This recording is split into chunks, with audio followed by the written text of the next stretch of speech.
1. Bagaimana seharusnya pemerintah menyeimbangkan antara kebebasan berpendapat dan perlindungan terhadap nilai-nilai sosial yang ada di masyarakat? A. Menghukum keras setiap individu yang mengeluarkan pendapat yang dianggap kontroversial. B. Mendorong dialog terbuka antara pemerintah dan masyarakat untuk mendiskusikan batasan kebebasan berpendapat. C. Menghapuskan undang-undang yang membatasi kebebasan berpendapat agar semua suara dapat terdengar. D. Mengedukasi masyarakat tentang pentingnya menghargai pendapat orang lain tanpa batasan apapun. E. Menyusun undang-undang yang ketat untuk mengawasi semua bentuk komunikasi publik.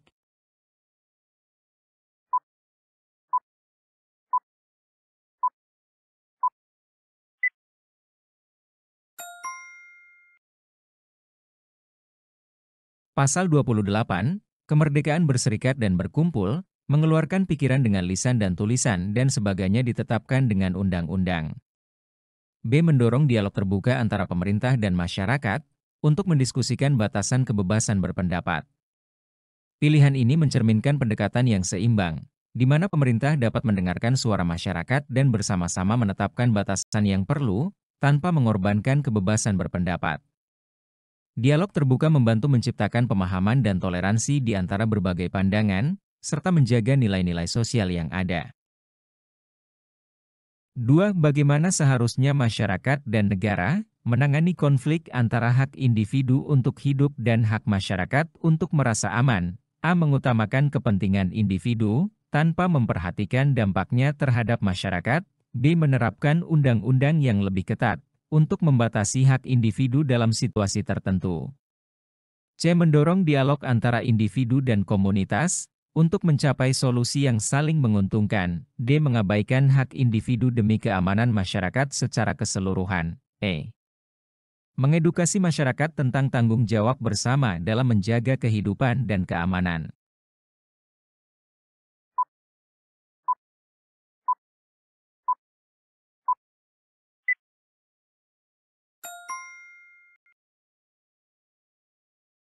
Pasal 28A, setiap orang berhak untuk hidup serta berhak mempertahankan hidup dan kehidupannya.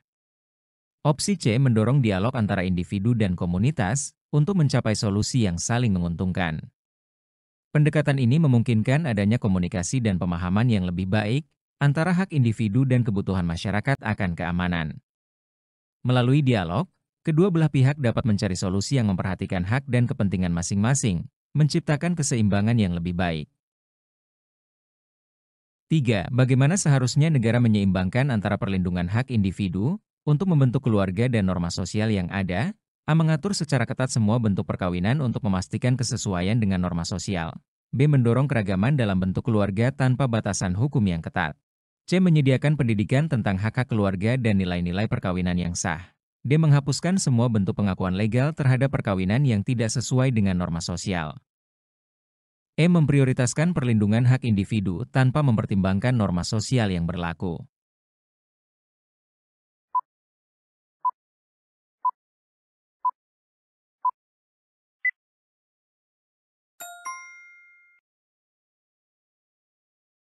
Pasal 28B ayat 1, setiap orang berhak membentuk keluarga dan melanjutkan keturunan melalui perkawinan yang sah. Opsi C, menyediakan pendidikan tentang hak-hak keluarga dan nilai-nilai perkawinan yang sah. Dengan menyediakan pendidikan, negara dapat membantu masyarakat memahami hak-hak individu dalam membentuk keluarga, sekaligus memberikan konteks tentang norma-norma sosial yang ada. Pendekatan ini dapat menciptakan kesadaran dan penghargaan terhadap keragaman dalam bentuk keluarga, tanpa harus mengabaikan nilai-nilai yang dianut masyarakat. 4. Tindakan apa yang paling tepat? Untuk memastikan hak-hak anak terlindungi dalam masyarakat yang beragam, A. Mengembangkan kebijakan pemerintah yang memberikan sanksi tegas terhadap pelaku kekerasan terhadap anak. B. Meningkatkan kesadaran masyarakat tentang hak-hak anak melalui kampanye pendidikan dan sosialisasi. C. Memfokuskan perhatian hanya pada penegakan hukum tanpa melibatkan komunitas lokal. D. Mengabaikan perbedaan budaya dalam upaya perlindungan anak dengan menerapkan satu standar universal. E. Mengurangi perhatian pada isu diskriminasi dengan fokus pada perlindungan fisik anak semata.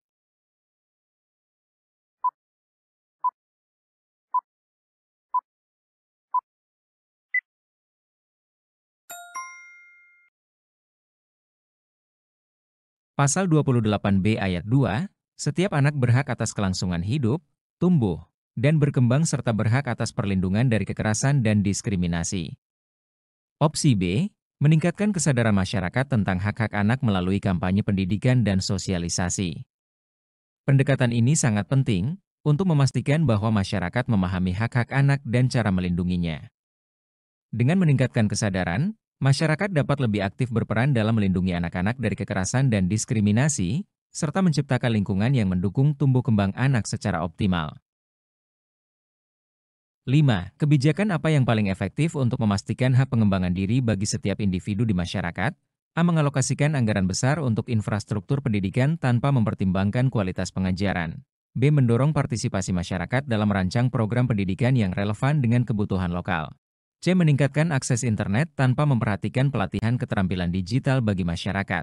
D. Memfokuskan pendidikan pada penguasaan teori tanpa aplikasi praktis. Dalam kehidupan sehari-hari, E. Membatasi akses ke teknologi modern untuk menghindari ketergantungan terhadap alat digital.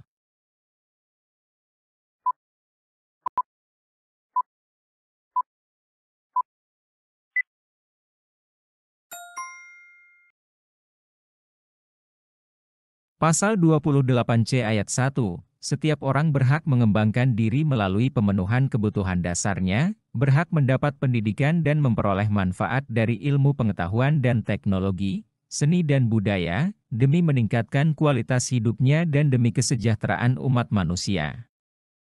Opsi B, mendorong partisipasi masyarakat dalam merancang program pendidikan yang relevan dengan kebutuhan lokal. Pendekatan ini memastikan bahwa pendidikan dan pengembangan diri sesuai dengan kebutuhan dan konteks masyarakat setempat. Dengan melibatkan masyarakat, program pendidikan dapat lebih efektif, relevan, dan bermanfaat, serta membantu meningkatkan kualitas hidup individu dan kesejahteraan secara keseluruhan. 6. Setiap orang berhak untuk memajukan dirinya dalam memperjuangkan haknya secara kolektif untuk membangun masyarakat, bangsa, dan negaranya.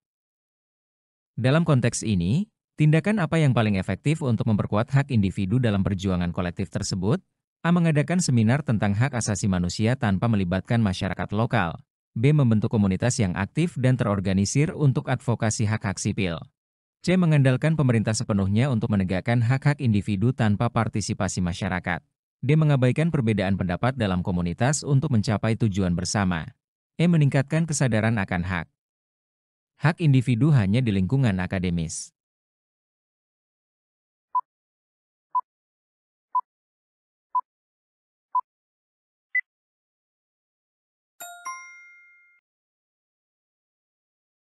Pasal 28C ayat 2, setiap orang berhak untuk memajukan dirinya dalam memperjuangkan haknya secara kolektif untuk membangun masyarakat, bangsa dan negaranya.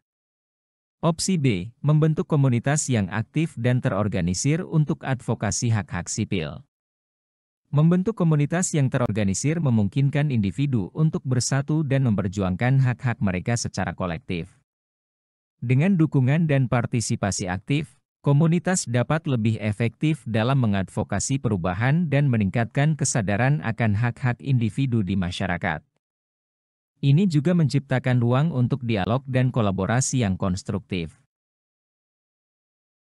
7. Apa dampak paling signifikan dari pelanggaran hak terhadap masyarakat?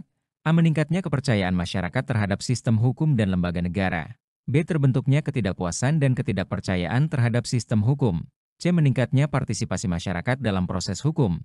D. Penguatan peran lembaga swadaya masyarakat dalam advokasi hukum. E. Peningkatan jumlah pengacara yang terdaftar di asosiasi profesi.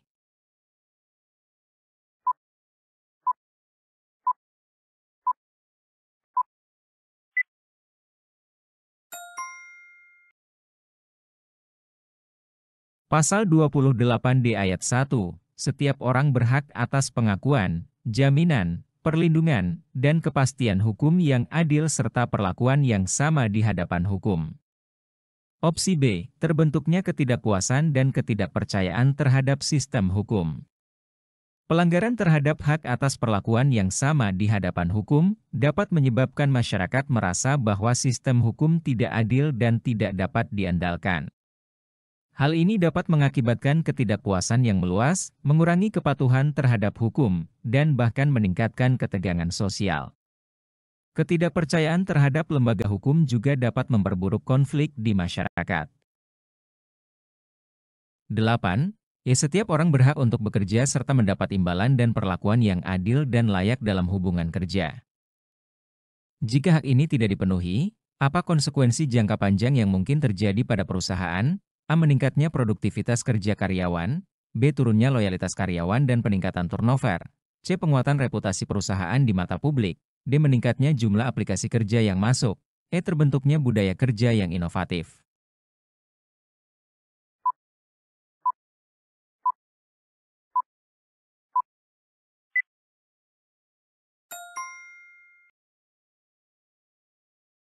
Pasal 28D ayat 2, setiap orang berhak untuk bekerja serta mendapat imbalan dan perlakuan yang adil dan layak dalam hubungan kerja. Opsi B, turunnya loyalitas karyawan dan peningkatan turnover. Jika hak pekerja tidak dipenuhi, karyawan cenderung merasa tidak dihargai dan kurang puas, yang dapat mengakibatkan rendahnya loyalitas terhadap perusahaan. Akibatnya, tingkat turnover karyawan dapat meningkat, mengakibatkan biaya tinggi untuk rekrutmen dan pelatihan karyawan baru serta gangguan pada produktivitas perusahaan. 9. Mengapa penting bagi sebuah negara untuk memastikan bahwa semua warga negara memiliki akses yang setara dalam pemerintahan? A. Agar dapat mengurangi biaya pemilihan umum. B. Untuk mencegah konflik antar kelompok masyarakat. C. Agar semua suara dapat didengar dan kepentingan seluruh masyarakat terwakili. D. Untuk meningkatkan kepuasan individu terhadap pemerintahan. E. Agar lebih banyak kandidat terpilih dalam pemilihan umum.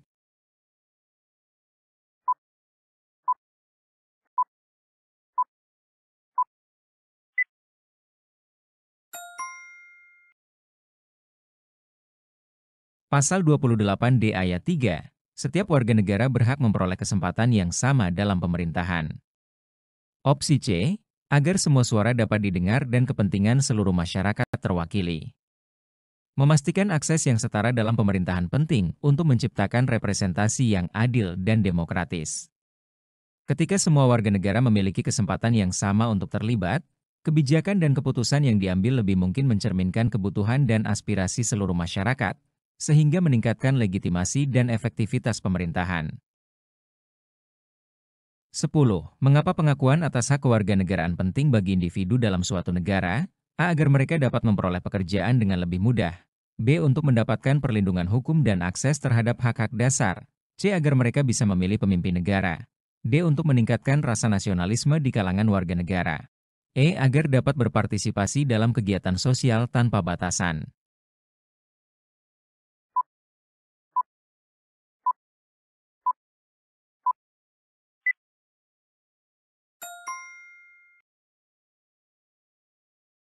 Pasal 28D ayat 4, setiap orang berhak atas status kewarganegaraan. Opsi B, untuk mendapatkan perlindungan hukum dan akses terhadap hak-hak dasar. Pengakuan atas status kewarganegaraan sangat penting karena memberikan individu perlindungan hukum dan akses kepada hak-hak dasar, seperti pendidikan, kesehatan, dan keamanan. Kewarganegaraan memastikan bahwa individu diakui sebagai bagian dari komunitas dan memiliki hak yang dijamin oleh negara, yang sangat penting untuk kesejahteraan dan keamanan mereka. 11. Setiap orang bebas memeluk agama dan beribadat menurut agamanya, memilih pendidikan dan pengajaran, memilih pekerjaan, memilih kewarganegaraan, memilih tempat tinggal di wilayah negara dan meninggalkannya, serta berhak kembali. Mengapa kebebasan memilih ini dianggap esensial dalam menjaga keberagaman dan toleransi dalam masyarakat? A. Karena kebebasan memilih dapat meningkatkan kualitas pendidikan nasional. B. Karena kebebasan memilih mendorong pertumbuhan ekonomi melalui beragam pekerjaan. C. Karena keberagaman pandangan dan keyakinan dapat menciptakan dialog dan pemahaman antar kelompok. D. Karena kebebasan memilih akan mengurangi konflik di masyarakat. E. Karena setiap orang ingin memiliki identitas yang unik dan berbeda.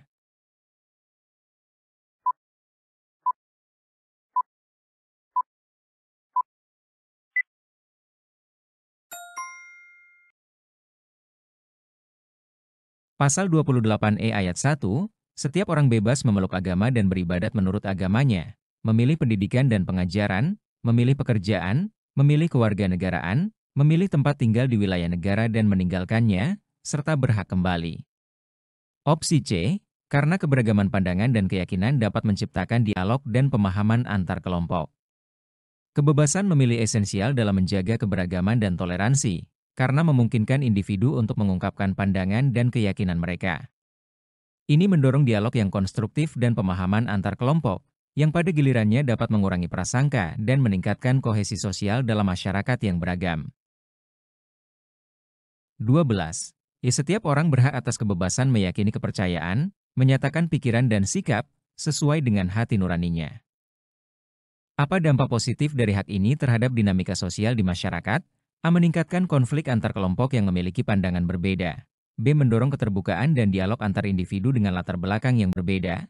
C. Menyebabkan homogenitas dalam kepercayaan dan pandangan masyarakat. D. Mengurangi kreativitas individu dalam menyampaikan ide. E. Menghasilkan regulasi yang lebih ketat dalam pengungkapan pendapat.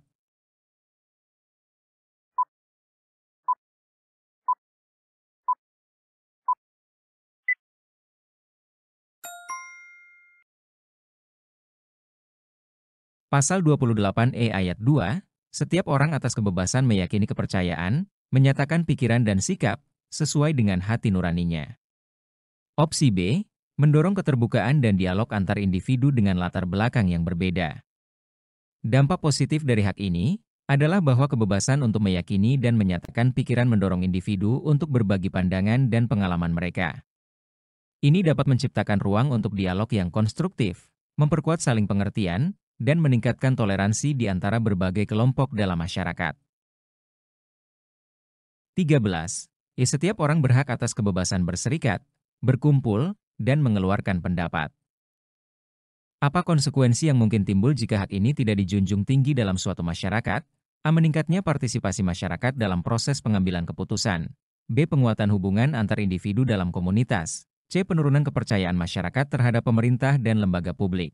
D. Pertumbuhan budaya dialog yang konstruktif di antara berbagai kelompok. E. Stabilitas politik yang lebih baik dan pengurangan konflik.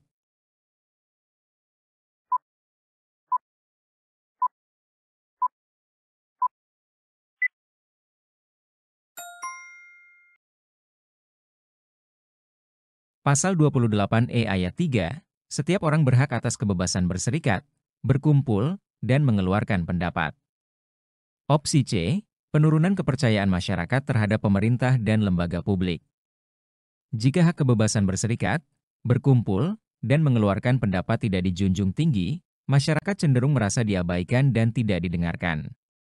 Hal ini dapat menyebabkan penurunan kepercayaan terhadap pemerintah dan lembaga publik, serta menciptakan ketidakpuasan yang dapat berujung pada ketegangan sosial dan konflik. 14. Setiap orang berhak untuk berkomunikasi dan memperoleh informasi untuk mengembangkan pribadi dan lingkungan sosialnya. Mengapa hak ini penting dalam konteks demokrasi dan partisipasi publik? A. Memperkuat posisi pemerintah dalam pengambilan keputusan. B. Meningkatkan transparansi dan akuntabilitas dalam masyarakat. C. Mengurangi konflik antar kelompok di masyarakat. D. Mendorong masyarakat untuk lebih bergantung pada media sosial. E. Menghasilkan keputusan yang lebih cepat dalam pemerintahan.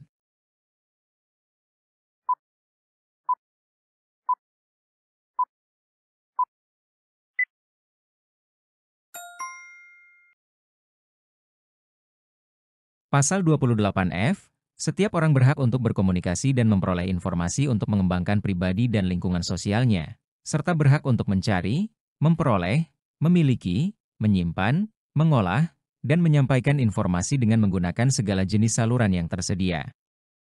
Opsi B, meningkatkan transparansi dan akuntabilitas dalam masyarakat. Hak untuk berkomunikasi dan memperoleh informasi sangat penting dalam konteks demokrasi, karena mendukung transparansi dan akuntabilitas pemerintah. Dengan akses informasi yang memadai, masyarakat dapat lebih aktif berpartisipasi dalam pengambilan keputusan, mengawasi tindakan pemerintah, dan memastikan bahwa kepentingan publik terwakili. Ini juga membantu membangun kepercayaan antara masyarakat dan pemerintah. 15. Setiap orang berhak atas perlindungan diri pribadi, keluarga, kehormatan, martabat, dan harta benda. Bagaimana hak ini berkontribusi pada pembangunan masyarakat yang sehat dan berkeadaban? A. Mendorong individu untuk mengabaikan hak orang lain demi kepentingan pribadi. B. Memastikan bahwa masyarakat tidak mengalami pelanggaran hak asasi yang berkelanjutan. C. Mengurangi tanggung jawab negara dalam menjaga keamanan publik. D. Menghasilkan perpecahan di antara anggota masyarakat. E. Menghambat kebebasan berpendapat di ruang publik.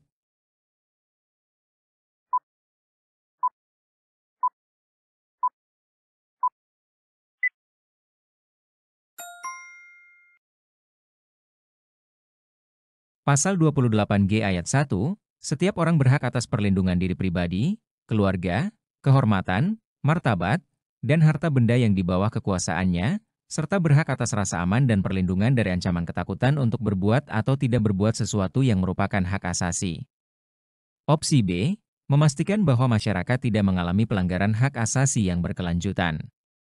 Hak atas perlindungan diri, keluarga, kehormatan, martabat, dan harta benda berkontribusi pada pembangunan masyarakat yang sehat dan berkeadaban dengan memastikan bahwa individu merasa aman dan dihargai.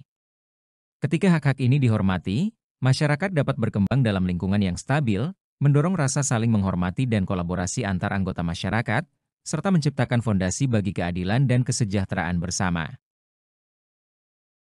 16. Setiap orang berhak untuk bebas dari penyiksaan dan perlakuan yang merendahkan derajat martabat manusia, serta berhak memperoleh suaka politik dari negara lain. Dalam konteks global, bagaimana penerapan hak ini dapat mempengaruhi hubungan antar negara? A. Memperkuat kerjasama internasional dalam perlindungan hak asasi manusia. B. Menyebabkan ketegangan antara negara-negara yang memiliki kebijakan perlindungan yang berbeda. C. Mendorong negara untuk meningkatkan penggunaan kekuatan militer dalam konflik. D. Mengurangi perhatian terhadap isu-isu kemanusiaan di dalam negeri. E. Mengabaikan tanggung jawab negara dalam melindungi warganya.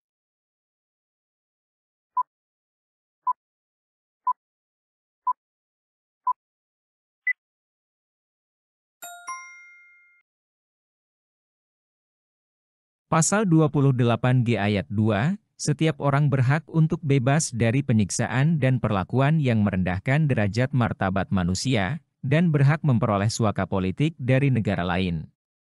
Opsi A, memperkuat kerjasama internasional dalam perlindungan hak asasi manusia. Penerapan hak untuk bebas dari penyiksaan dan perlakuan yang merendahkan martabat manusia, dapat memperkuat kerjasama internasional dalam perlindungan hak asasi manusia. Ketika negara-negara saling mendukung dan berbagi komitmen untuk melindungi hak asasi manusia, ini dapat mendorong kesepakatan dan kolaborasi dalam berbagai isu, termasuk pengungsi, perlindungan kelompok rentan, dan penegakan hukum internasional. 17. Setiap orang berhak hidup sejahtera lahir dan batin, bertempat tinggal, dan mendapatkan lingkungan hidup baik dan sehat serta berhak memperoleh pelayanan kesehatan. Apa dampak sosial yang mungkin terjadi jika hak-hak ini tidak dipenuhi oleh pemerintah? A. Meningkatnya tingkat kriminalitas akibat ketidakpuasan masyarakat. B. Terjadinya peningkatan kesadaran masyarakat tentang pentingnya hak asasi. C. Berkurangnya partisipasi masyarakat dalam program-program pemerintah. D. Munculnya gerakan sosial untuk memperjuangkan hak-hak dasar. E. Menurunnya kualitas pendidikan di masyarakat.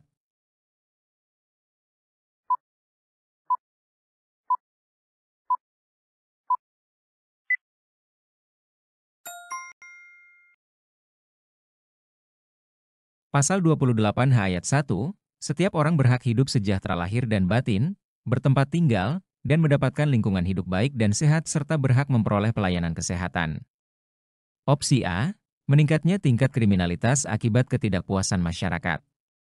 Jika hak untuk hidup sejahtera, mendapatkan lingkungan yang baik dan sehat, serta pelayanan kesehatan tidak dipenuhi, hal ini dapat menyebabkan ketidakpuasan yang meluas dalam masyarakat. Ketidakpuasan ini bisa berujung pada peningkatan ketegangan sosial dan bahkan kriminalitas, karena individu merasa frustrasi dan tidak memiliki akses kepada kebutuhan dasar yang esensial untuk hidup yang layak. 18. Setiap orang mendapat kemudahan dan perlakuan khusus untuk memperoleh kesempatan dan manfaat yang sama, guna mencapai persamaan dan keadilan. Mengapa perlakuan khusus ini penting dalam konteks pembangunan masyarakat yang beragam? A. Untuk menciptakan kesetaraan hak yang nyata bagi semua individu dalam masyarakat. B. Untuk memastikan akses yang lebih adil bagi kelompok-kelompok yang historisnya terpinggirkan. C. Untuk mendorong individu untuk berinovasi dan beradaptasi dengan lebih baik di lingkungan yang beragam. D. Untuk membangun solidaritas antar anggota masyarakat dengan mendukung satu sama lain. E. Untuk meningkatkan keberagaman. Perspektif yang ada dalam pengambilan keputusan publik.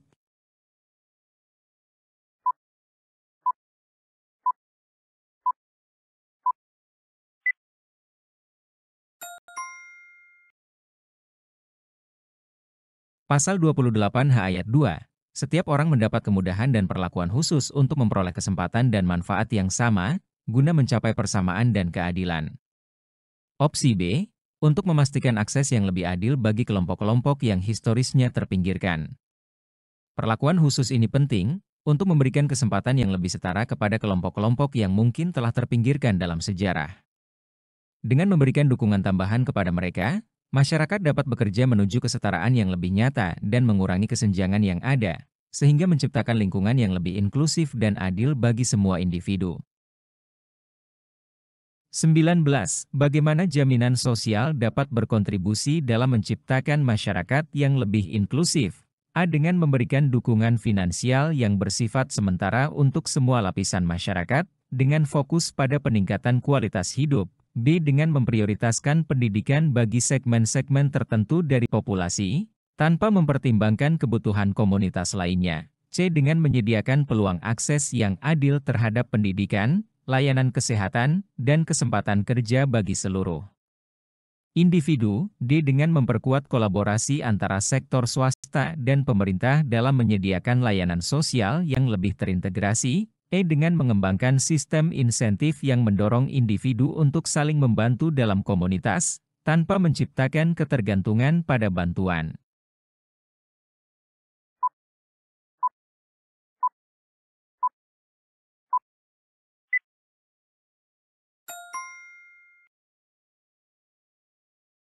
Pasal 28H ayat 3. Setiap orang berhak atas jaminan sosial yang memungkinkan pengembangan dirinya secara utuh sebagai manusia yang bermartabat. Opsi C. Dengan menyediakan peluang akses yang adil terhadap pendidikan, layanan kesehatan, dan kesempatan kerja bagi seluruh individu. Jaminan sosial yang efektif berkontribusi dalam menciptakan masyarakat yang lebih inklusif dengan memastikan bahwa semua individu, terlepas dari latar belakang mereka, memiliki akses yang setara terhadap pendidikan, layanan kesehatan, dan kesempatan kerja. Ini membantu mengurangi kesenjangan sosial dan ekonomi, mendorong partisipasi aktif semua anggota masyarakat, dan mendukung pengembangan potensi masing-masing individu. 20. Apa dampak dari perlindungan hak milik pribadi terhadap stabilitas ekonomi dan sosial dalam suatu masyarakat?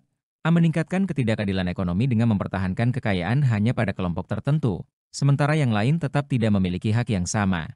B. Menyebabkan ketegangan antar individu, karena adanya perselisihan mengenai batas-batas kepemilikan dan penggunaan sumber daya. C. Memperkuat kepercayaan masyarakat terhadap sistem hukum dan menciptakan stabilitas, meskipun tidak menjamin semua orang akan merasakan dampak yang sama. D. Menghambat proses pengembangan ekonomi karena adanya ketidakjelasan terkait hak kepemilikan yang sah, meskipun aturan telah diterapkan secara formal. E. Mengurangi insentif individu untuk berinovasi, karena adanya ketakutan akan kehilangan hak milik akibat perselisihan legal yang tidak terselesaikan.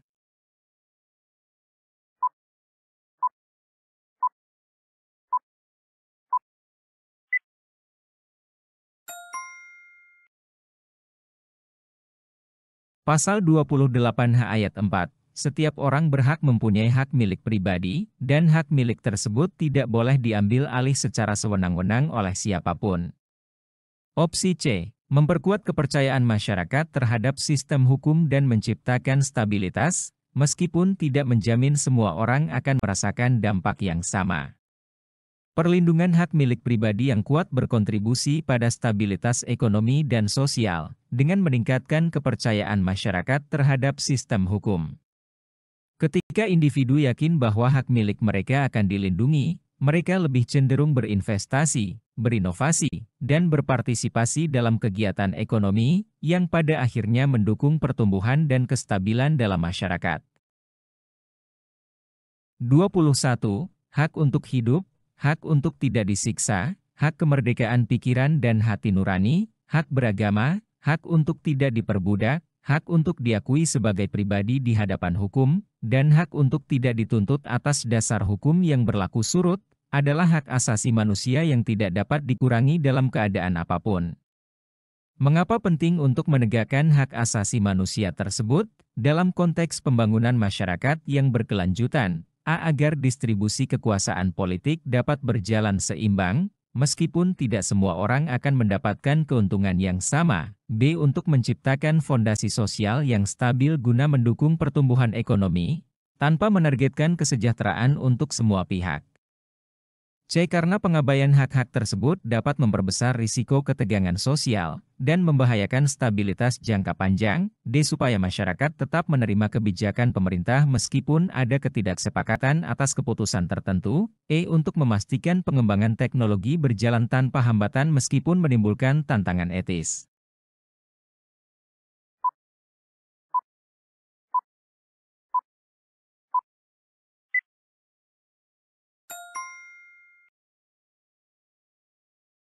Pasal 28 I ayat 1, hak untuk hidup, hak untuk tidak disiksa, hak kemerdekaan pikiran dan hati nurani, hak beragama, hak untuk tidak diperbudak, hak untuk diakui sebagai pribadi di hadapan hukum, dan hak untuk tidak dituntut atas dasar hukum yang berlaku surut adalah hak asasi manusia yang tidak dapat dikurangi dalam keadaan apapun.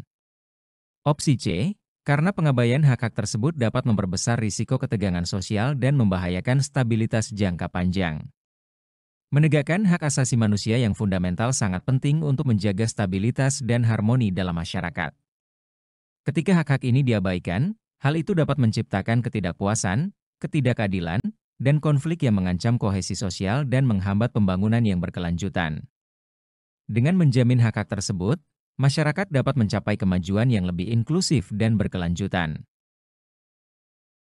22. Setiap orang berhak bebas atas perlakuan yang bersifat diskriminatif, atas dasar apapun dan berhak mendapatkan perlindungan terhadap perlakuan yang bersifat diskriminatif itu. Apa dampak negatif yang dapat muncul jika hak ini tidak dihormati dalam suatu masyarakat? Meningkatnya peluang kerjasama di antara beberapa kelompok dengan mengesampingkan lainnya. B. Terciptanya ketegangan sosial yang berpotensi memicu ketidakstabilan dan memperparah segregasi antar kelompok.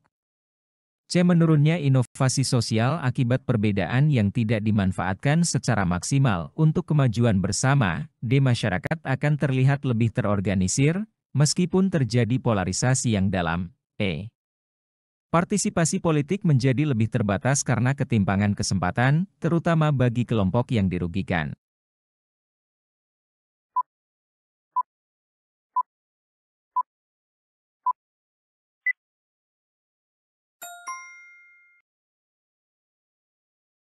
Pasal 28 I ayat 2, setiap orang berhak bebas atas perlakuan yang bersifat diskriminatif atas dasar apapun, dan berhak mendapatkan perlindungan terhadap perlakuan yang bersifat diskriminatif itu.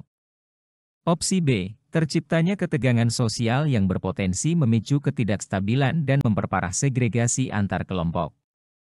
Jika hak untuk bebas dari perlakuan diskriminatif tidak dihormati, hal ini dapat menyebabkan ketegangan sosial yang signifikan. Diskriminasi dapat menciptakan perpecahan antar kelompok, meningkatkan konflik, dan berpotensi mengarah pada ketidakstabilan dalam masyarakat. Ketidakadilan ini dapat menghambat upaya untuk mencapai harmoni sosial dan kesetaraan. 23. Bagaimana seharusnya pemerintah menjaga keseimbangan antara pelestarian budaya tradisional dan perkembangan modernisasi? A. Mengutamakan modernisasi dengan tetap mempertimbangkan unsur-unsur tertentu dari budaya tradisional, agar relevan dengan konteks kontemporer. B. Menerapkan kebijakan yang memungkinkan kolaborasi antara elemen-elemen budaya lokal dengan perkembangan teknologi dan inovasi global. C. Menghapus batas antara budaya tradisional dan modern, dengan menggabungkan keduanya. Menjadi entitas yang sepenuhnya baru tanpa mempertahankan unsur asli. D. Mengharuskan adaptasi secara bertahap pada masyarakat tradisional, dengan tetap mempertahankan esensi budaya yang dianggap penting bagi identitas nasional. E. Mengabaikan tuntutan globalisasi dengan memusatkan fokus pada pelestarian tradisi secara ketat, meskipun berdampak pada terhambatnya perkembangan.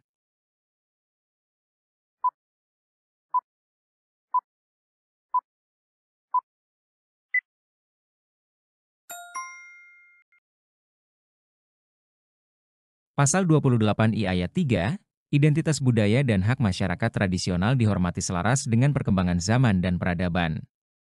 Opsi B, menerapkan kebijakan yang memungkinkan kolaborasi antara elemen-elemen budaya lokal dengan perkembangan teknologi dan inovasi global. Pendekatan ini memungkinkan pelestarian budaya tradisional, sambil tetap membuka ruang bagi perkembangan modernisasi. Dengan mengintegrasikan unsur-unsur budaya lokal ke dalam inovasi dan teknologi, pemerintah dapat menciptakan sinergi yang memperkaya kedua aspek, memastikan bahwa identitas budaya tetap hidup dan relevan di tengah perubahan zaman. 24. Perlindungan, pemajuan, penegakan, dan pemenuhan hak asasi manusia adalah tanggung jawab negara, terutama pemerintah. Mengapa penting bagi pemerintah untuk tidak hanya melindungi tetapi juga memajukan hak asasi manusia? A. Agar pemerintah dapat mengontrol masyarakat dengan lebih baik. B. Untuk meningkatkan kepercayaan masyarakat terhadap pemerintah dan menciptakan lingkungan yang kondusif bagi pembangunan. C. Agar negara mendapatkan pengakuan internasional tanpa perlu melakukan tindakan nyata. D. Supaya hak asasi manusia hanya menjadi alat untuk mencapai kepentingan politik tertentu. E. Untuk mengurangi beban pemerintah dalam menangani pelanggaran hak asasi manusia.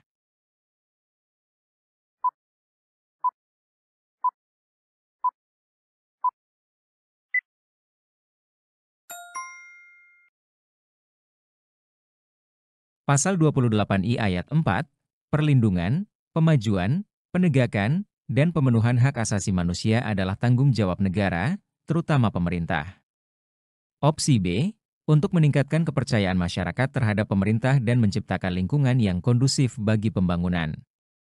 Pemerintah memiliki tanggung jawab tidak hanya untuk melindungi hak asasi manusia, HAM, tetapi juga memajukannya agar masyarakat merasa aman, terlindungi, dan dihargai. Ketika HAM ditegakkan dan dipromosikan dengan baik, kepercayaan masyarakat terhadap pemerintah akan meningkat, menciptakan stabilitas sosial, serta mendukung pembangunan yang berkelanjutan. 25. Untuk menegakkan dan melindungi hak asasi manusia sesuai dengan prinsip negara hukum yang demokratis, maka pelaksanaan hak asasi manusia dijamin, diatur, dan dituangkan dalam peraturan perundang-undangan. Bagaimana penerapan peraturan perundang-undangan dapat meningkatkan kesadaran masyarakat terhadap hak asasi manusia? A. Dengan memberikan panduan tentang mekanisme penegakan hukum yang dapat membantu meningkatkan pemahaman kolektif tentang hak-hak dasar.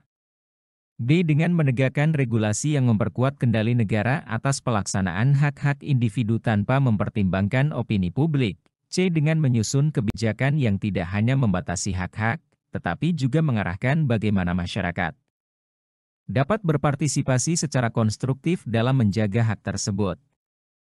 D. Dengan menerapkan sanksi tanpa diskusi lebih lanjut demi menjaga ketertiban umum dan stabilitas negara. E. Dengan mengurangi ruang gerak masyarakat dalam menyuarakan pandangannya untuk mencegah potensi ketegangan sosial.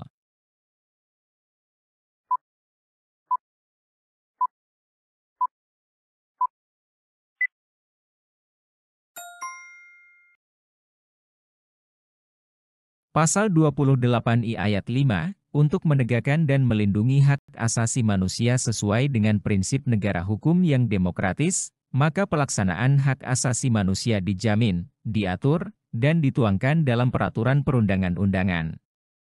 Opsi A, dengan memberikan panduan tentang mekanisme penegakan hukum yang dapat membantu meningkatkan pemahaman kolektif tentang hak-hak dasar.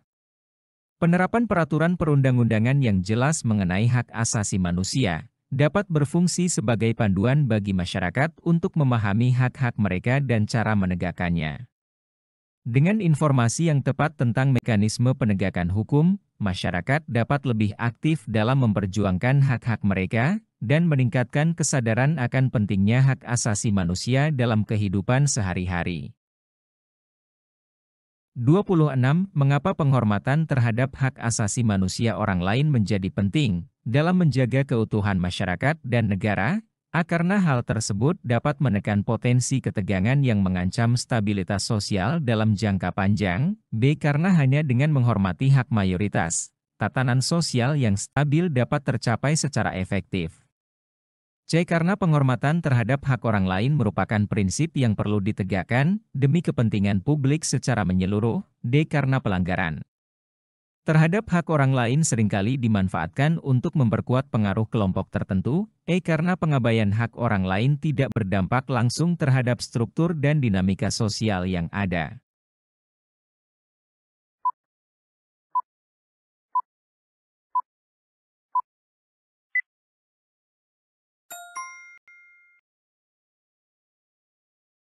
Pasal 28J ayat 1, setiap orang wajib menghormati hak asasi manusia orang lain dalam tertib kehidupan bermasyarakat, berbangsa, dan bernegara. Opsi A, karena hal tersebut dapat menekan potensi ketegangan yang mengancam stabilitas sosial dalam jangka panjang. Penghormatan terhadap hak asasi manusia orang lain sangat penting untuk menjaga keutuhan masyarakat dan negara, karena membantu mencegah konflik dan ketegangan yang dapat muncul akibat pelanggaran hak. Dengan saling menghormati, individu dan kelompok dapat hidup berdampingan secara harmonis, yang mendukung stabilitas sosial dan memperkuat tatanan masyarakat secara keseluruhan. 27. Apa alasan mendasar, mengapa pembatasan terhadap hak dan kebebasan individu diperlukan dalam masyarakat demokratis? A. Agar kebijakan pemerintah dapat menyesuaikan kepentingan umum dengan batasan yang diperlukan, untuk menghindari ketidakstabilan sosial. B. Untuk menjaga keseimbangan antara kebebasan individu dan hak-hak kolektif serta mempertahankan tatanan sosial yang kondusif. C. Karena diperlukan kepatuhan pada aturan yang berlaku bagi semua warga negara tanpa terkecuali, demi menjaga keharmonisan. D. Untuk memastikan bahwa hak individu tidak bertentangan dengan prinsip-prinsip demokrasi, yang mengutamakan keputusan mayoritas. E. Agar inovasi dan perubahan dalam masyarakat dapat diatur secara ketat, sesuai dengan peraturan perundang-undangan yang berlaku.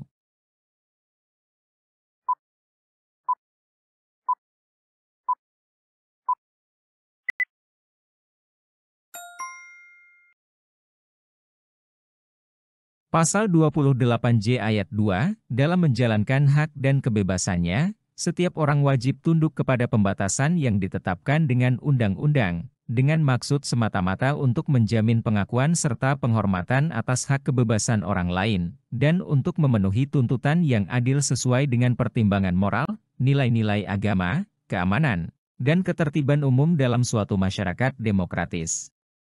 Opsi B, untuk menjaga keseimbangan antara kebebasan individu dan hak-hak kolektif, serta mempertahankan tatanan sosial yang kondusif. Pembatasan terhadap hak dan kebebasan individu diperlukan untuk memastikan bahwa kebebasan satu individu tidak mengganggu hak dan kebebasan orang lain, serta untuk menjaga tatanan sosial yang kondusif. Dalam masyarakat demokratis, penting untuk menemukan keseimbangan yang memungkinkan individu untuk menikmati hak-hak mereka sambil tetap menghormati kepentingan dan hak kolektif masyarakat.